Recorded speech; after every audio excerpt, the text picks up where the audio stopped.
जय मसीह की यह सजीव वाहिनी है। आपकी दैनिक प्रेरणा में आपका स्वागत है।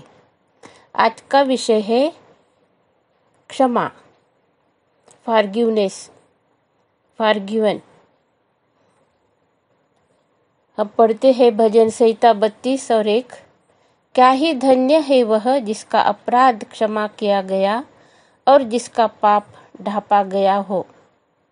हमारा अपराध जो है, हम जो पाप जो हमारे विरोध में पाप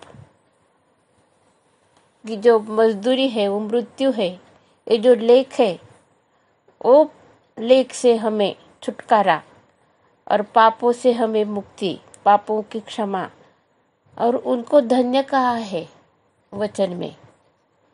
कैसे परमेश्वर का जो कार्य है हमारे जीवन में जब शुरू होता वो पश्चाताप से, क्योंकि सबने पाप करा है और परमेश्वर की महिमा से हम अलग है। तो हर एक मनुष्य को जो भी इस पृथ्वी पर मनुष्य के रूप मनुष्य जन्म पाया है, उनको हमारे मोक्ष की, पाप क्षमा की, मुक्ति की आवश्यकता है। और हर एक को जब तक वो नहीं हमको मिलता है, जब तक हमें पापों की क्षमा नहीं होती, हमें शांति नहीं मिलती है। हम ढूंढते रहते हैं कहाँ पर हमें वो मोक्ष मिलेगा, कौन सा मार्ग है वो। तो आइए आज हम परमेश्वर के वचन में से वो मार्ग को ढूंढते हैं और हमारे पापों की क्षमा हम प्राप्त करते हैं। और हमारा जो उद्धार है, प्रतिदिन का उद्धार जो है, वो परमेश्वर जो हमारा तारण है, वो प्रभु यीशु मसीह के द्वारा परमेश्वर ने सिद्ध करा है। इसको हम लोग समझ लेते हैं और मानते हैं, और पापों की क्षमा और उद्धार जो हम लोग प्राप्त करते हैं। क्योंकि बिना लहू बहाए किसी के भी पापों की क्षमा नहीं होती है। हमें मुक्ति मिलने के लिए, पापों से मुक्ति मिलने के लिए, पापों का जो बोझ है वो धुलने के लिए, और पापों का दोषारोपण जो है हमें दिल में होते रहता कि हम दोषी है, हम पापी है, वो सब मिटाने के लिए हमें पवित्र लहू की आवश्यकता है। बिना लहू बहाए किसी के भी पापों की क्षमा नहीं होती। सैक्रिफाइस हम लोगों को हमारे मुक्ति के लिए हमको देने का है, और वो प्रभु यीशु मसीह ने हमारे लिए किया है। आइए हम देखते हैं रोमियो 4 और 7 में, धन्य है वे जिनके अधर्म क्षमा हुए और जिनके पाप ढांपे गए। धन्य है वह मनुष्य जिसे परमेश्वर पापी न ठहराए। रोमियो 4:7 में भी हमने वही पढ़ा है। और अभी हम देखते हैं लूका रचित सुसमाचार 6 अध्याय 37 वचन। हम देखते, दोष मत लगाओ तो तुम पर भी दोष नहीं लगाया जाएगा, दोषी न ठहराओ तो तुम भी दोषी न ठहराए जाओगे, क्षमा करो तो तुम्हें भी क्षमा किया जाएगी। क्योंकि हम सब लोग, सबका जो आत्मिक स्थिति एक ही है, तो हम किसको दोष लगाएंगे? किसी को भी हम लोग दोष नहीं लगा सकते। और ऐसे ही वचन में लिखा है कि हमको नहीं लगाने का है किसी को दोष, क्योंकि हम धर्मी है और वो पापी है। हम उनसे बहुत अच्छे हैं और हम अच्छे हैं और उन लोग हमसे कम अच्छे हैं, ऐसे हम लोग बोल ही नहीं सकते हैं। कोई भी नहीं है, क्योंकि परमेश्वर के दृष्टि से हर एक मनुष्य पापी है। और परमेश्वर की महिमा करने से हम लोग अपूरे हुए हैं। परमेश्वर की महिमा हमसे तभी होगी जब हमारे सारे पापों को क्षमा हो जाएगी, स्वतंत्र हो जाएंगे हम, और हम पवित्र आत्मा का जो अभिषेक है वो पाकर हम प्रभु यीशु मसीह के नाम से हम लोग धर्मी ठहराएंगे। और प्रभु परमेश्वर के सामने हम खड़े रह के हम अपने हाथों को ऊपर उठाकर हम परमेश्वर को धन्यवाद देंगे। ऐसी स्थिति में हम लोग आएंगे जब हम हमारे पापों की क्षमा हुई और हम एक दूसरे के पापों की क्षमा करते हैं। हम पढ़ते हैं इफिस 4 और 32 वचन में लिखा हुआ है, एक दूसरे पर कृपालु और करुणामय हो, और जैसे परमेश्वर ने मसीह में तुम्हारे अपराध क्षमा किए, वैसे ही तुम भी एक दूसरे के अपराध क्षमा करो। हमें एक दूसरे के अपराध हमारे मन से हमें क्षमा करना है, पूर्णता से हमें क्षमा करना है। अगर किसी ने कैसे भी प्रकार का हमारे साथ में व्यवहार करा हो, दुष्टता का व्यवहार हो, कैसे नफरत करते हो, ईर्ष्या करते हो हमसे, और ये सब बातें मिट जाना चाहिए। कहाँ तो सब खत्म हो जाना चाहिए, क्योंकि ये जो बातें हैं ये मनुष्य को परमेश्वर से दूर रखती है। इसलिए हम लोगों को क्षमा करना यही एक हमारे लिए मार्ग है मनुष्य के लिए। और जब हम क्षमा करते हैं तब हम हमारी वो जो बदले की जो भावना रहती है उससे हम लोग मुक्ति पाते हैं और हम शांति का मार्ग अपनाते हैं और परमेश्वर के राज्य में हम लोग आगे बढ़ते हैं। और यही वचन हमको सिखाता है कि हमें जैसे हमको परमेश्वर ने मसीह में हमें क्षमा करी है, बिल्कुल उसी तरह से हमको एक दूसरे को भी क्षमा करना है। हम देखते पहले दूसरा वचन पढ़ते हम लोग। पहले यूहन्ना 2 दूसरा अध्याय 12 वचन में लिखा है, हे बालकों, मैं तुम्हें इसलिए लिखता हूँ कि उसके नाम से तुम्हारे पाप क्षमा हुए हैं। यहाँ पर लिखा है कि लिखता हूँ, जो सच्चाई है वो मैं लिखता हूँ, और वो समझ कर वो अपना अनुभव अपने जीवन में जो लिया है खुद, और अभी वो हमारे लिए लिख रहा है, और हम उसके ऊपर हमको गौर करना है और हमको उस पर विश्वास करना है कि हमारे लिए ये लिखा है, उसके नाम से तुम्हारे पाप क्षमा हुए हैं। यीशु के नाम से हमारे पाप क्षमा हुए हैं। हालेलुया, स्तुति धन्यवाद हो। हम देखते हैं भजन संहिता 130 और 4 वचन में लिखा, परंतु तू क्षमा करने वाला है जिससे तेरा भय माना जाए। परमेश्वर पिता क्षमा करने वाला है। हमें परमेश्वर का ही भय हमारे जीवन में हमको मानना है। परमेश्वर का भय, जब हमारे जीवन में परमेश्वर का भय है तो हम सब कुछ, हमारा जो है जीवन परमेश्वर के आशीषों से भरा रहता है। परमेश्वर के आशीषों से भरा रहता है। परमेश्वर पर हमको विश्वास करना है पूर्णता से, मनुष्य पर नहीं करने का है विश्वास, और परमेश्वर पर विश्वास करना है।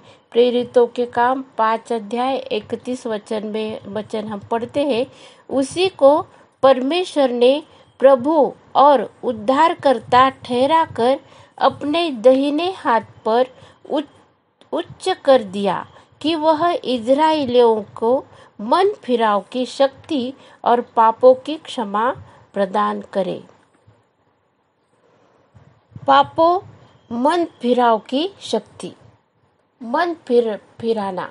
हमारा जो मन है, कितनी बातें, कितनी योजनाएं, कैसे कैसे कितना जल्दी से हम लोग कहाँ से कहाँ तक जाते हैं, क्या हम लोग सोचते हैं, और कैसे हमारा मन है।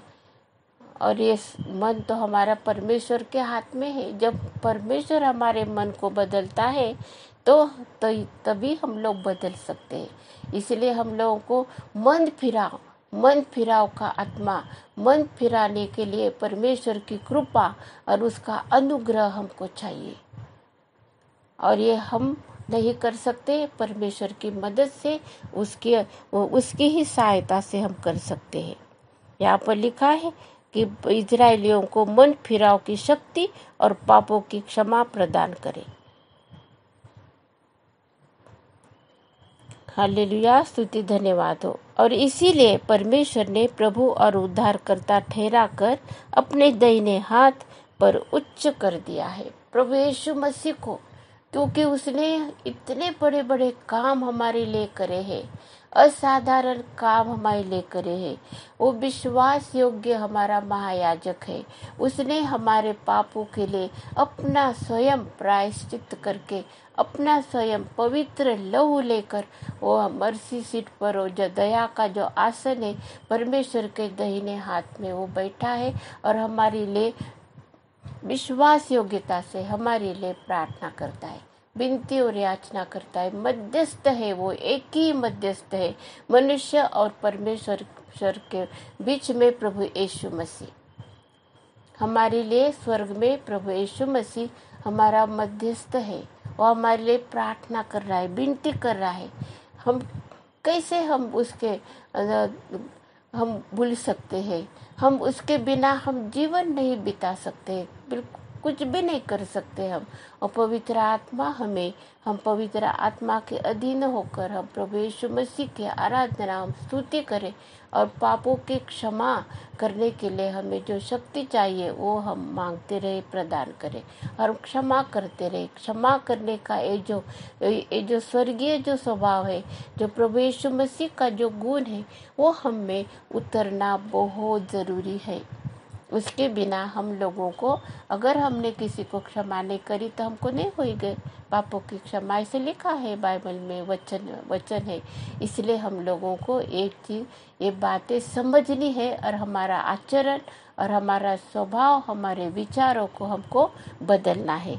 आइए आज का दिन हम प्रभु यीशु मसीह के चरणों पर हम लोग रखते हैं अपने आप को, उसकी आराधना करते हैं, उसकी स्तुति करते हैं और हमारे पापों की क्षमा के लिए हम धन्यवाद देते हैं। अगर किसी ने प्रभु यीशु मसीह को अभी तक अपना दिल नहीं दिया, अपने हृदय में उसको पहला स्थान नहीं दिया और अपने पापों की क्षमा के लिए उसको प्रार्थना नहीं करी है, पापों में हम जीवन बिताते हैं, आइए आज वो मौका है। शायद मालूम नहीं हमें कब हम बहुत ही अनसर्टन, बहुत अनसर्टन ऐसे टाइम पर हम लोग हैं।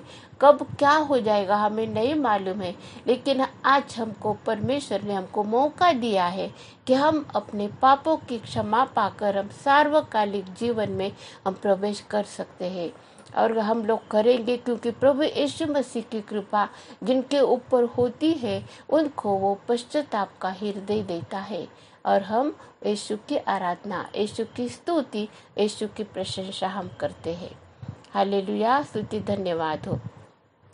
आइए हम प्रार्थना करते हैं कि प्रभु यीशु मसीह ने आज हमारे जीवन में जो आशीषों से भरा है, आइए हम एक दूसरे को बांटते हैं और एक दूसरे को क्षमा करते हैं।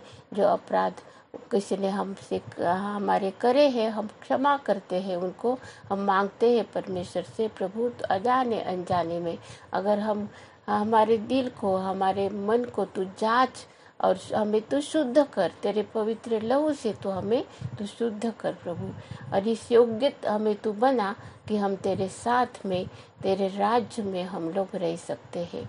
और हमें ये आशा है, हमें ये पवित्र आशा है हमें कि तू हमें एक दिन लेके जाने वाला है अपने पास में, क्योंकि तू जहाँ है वहाँ तेरे सेवक भी रहना चाहिए, तेरी इच्छा है।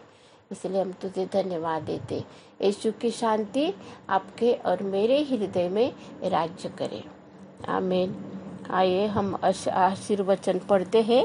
यहूदा की पत्री 24-25 में, अब जो तुम्हें ठोकर खाने से बचा सकता है और अपनी महिमा की भरपूरी के सामने मगन और निर्दोष करके खड़ा कर सकता है, उस एकमात्र परमेश्वर हमारे उद्धारकर्ता की महिमा और गौरव और पराक्रम और अधिकार हमारे प्रभु यीशु मसीह के द्वारा जैसा सनातन काल से है, अभी भी हो और युगान युग रहे, आमीन। आशीर्वाद देते हैं। अब प्रभु यीशु मसीह का अनुग्रह और परमेश्वर का प्रेम और पवित्र आत्मा की सहभागिता तुम सब के साथ और समस्त विश्व में विश्वासियों के साथ अब से लेकर अनंत काल तक होती रहे, आमीन।